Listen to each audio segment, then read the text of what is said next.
Hello और नमस्ते दोस्तों, स्वागत है आपका द सिनेमा कल्ट में। आज बहुत वक्त बाद मैं एक स्लैशर मूवी एक्सप्लेन करने वाला हूं।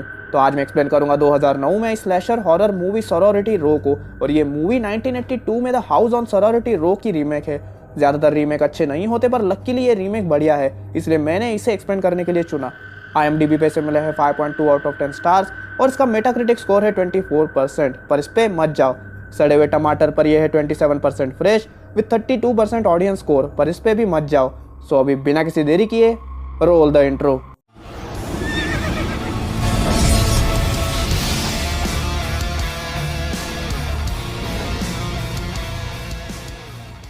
तो मूवी के स्टार्टिंग में हमें बताते हैं कि सोरोरिटी हाउस में पावरी चल रही होती है। दोस्तों, सोरोरिटी हाउस का मतलब वो रेसिडेंटल एरिया होता है जहाँ सिर्फ कॉलेज गर्ल्स रह सकती हैं।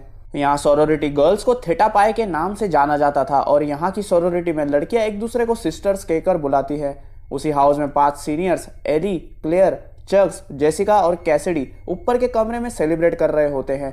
वो उनके छठवें फ्रेंड मेगन के साथ उसके बॉयफ्रेंड गैरेट पर प्रैंक कर रहे थे, क्योंकि गैरेट पहले ही मेगन पर एक बार चीट कर चुका था। वो लोग ये तय करते हैं कि जब गैरेट और मेगन साथ में होंगे तब मेगन मरने का नाटक करेगी और बाकी की 5 लड़कियां भी उसका साथ देगी। और ठीक वैसा ही होता है।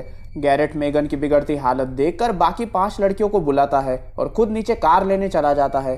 सोरोरिटी सिस्टर्स और गैरेट मेगन को कार में डालते हैं और हॉस्पिटल जाने के लिए रवाना हो जाते हैं। कार में कुछ देर जाने पर बाकी सिस्टर्स गैरेट को बताती है कि मेगन की सांसें चलना बंद हो गई है और वो मर चुकी है।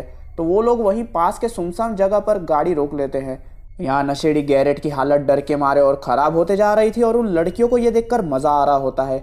ऊपर से जब ये लोग मेगन की बॉडी को कार से बाहर निकाल कर नीचे रखते हैं तो मेगन अपने फ़ोन में ये सब अलग से रिकॉर्ड कर रही होती है। वो लड़की आप बोलती है कि लाश को ठिकाने लगाना पड़ेगा और जब तक मेगन के फेफड़ों में हवा है तब तक लाश को नदी में भी फेंक नहीं सकते, क्योंकि वो तैर के ऊपर आ सकती है।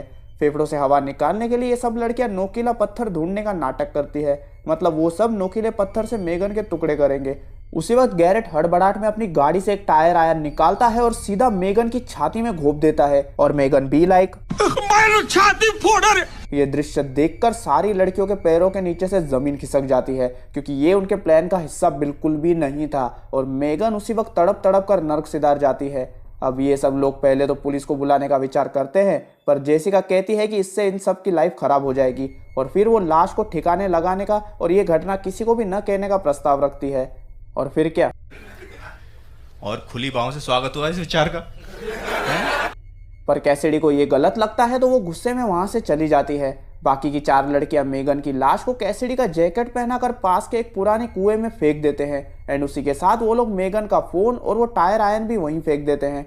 जब कैसिडी वहां वापस आती है तो बाकी की लड़कियां उसे धमकी देती है कि अगर वो पुलिस के पास गई तो मेगन के खून का सारा इल्जाम उसके सर पर आ जाएगा, क्योंकि कुएं में अब लाश के साथ साथ कैसिडी का जैकेट भी था। फिर सीन सीधा 8 महीने बाद शिफ्ट होती है, जहां पर सभी सीनियर्स ग्रेजुएट हो रहे होते हैं और हमें पता चलता है कि मेगन की एक छोटी बहन भी है जिसका नाम नेस्ले की मैगी है, जो आने वाले साल में कॉलेज और थेटा पाई ज्वाइन करने वाली थी। वहीं हम ये भी देखते हैं कि कैसिडी अब थेटा पाई के साथ ज़्यादा रहती नहीं थी और उसके बॉयफ्रेंड एंडी के साथ ही ज़्यादा वक्त बिताती थी।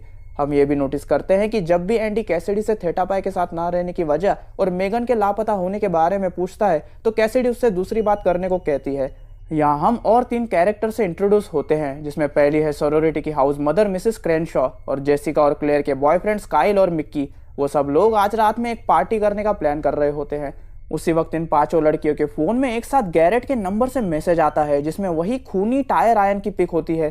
तभी जेसिका सबके पिक्स डिलीट करने का प्रस्ताव रखती है और खुली बाहों से स्वागत हो इस विचार का भी।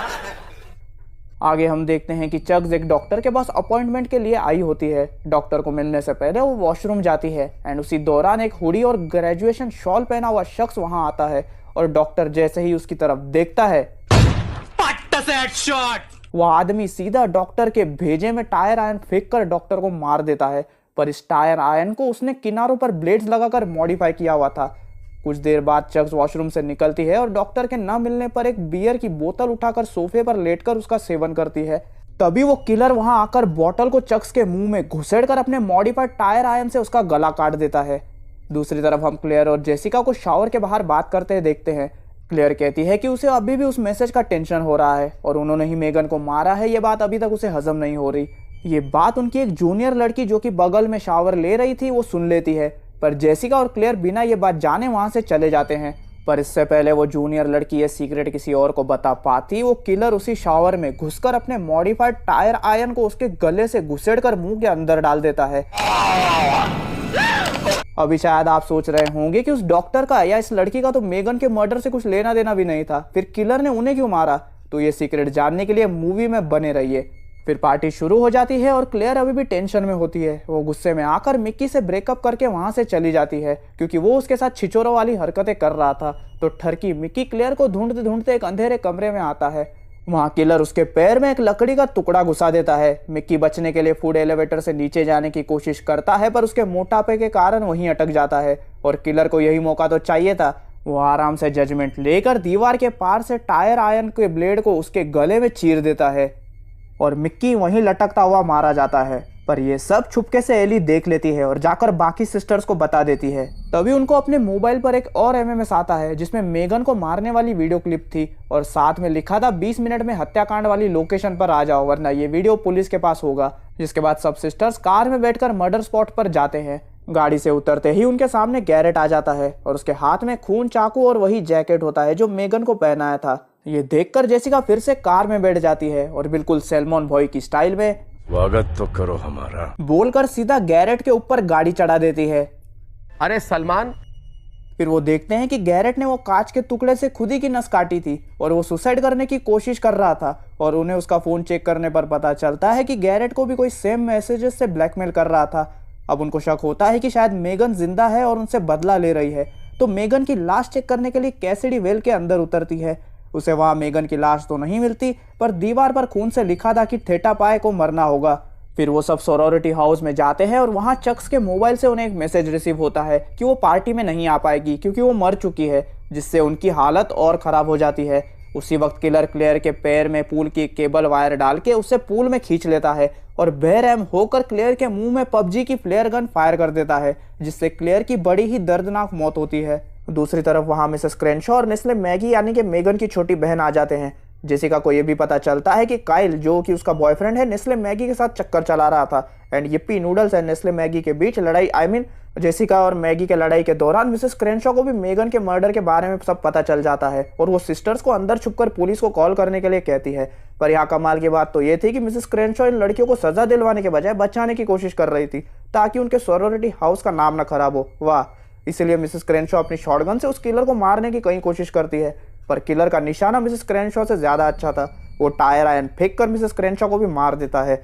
फिर वो नेस्ले मैगी को बाटली बॉम्ब से जलाने की कोशिश करता है पर नेस्ले मैगी किसी तरह बच जाती है। पर बाटली बॉम्ब के कारण अब पूरे घर में आग लगना शुरू हो गई थी।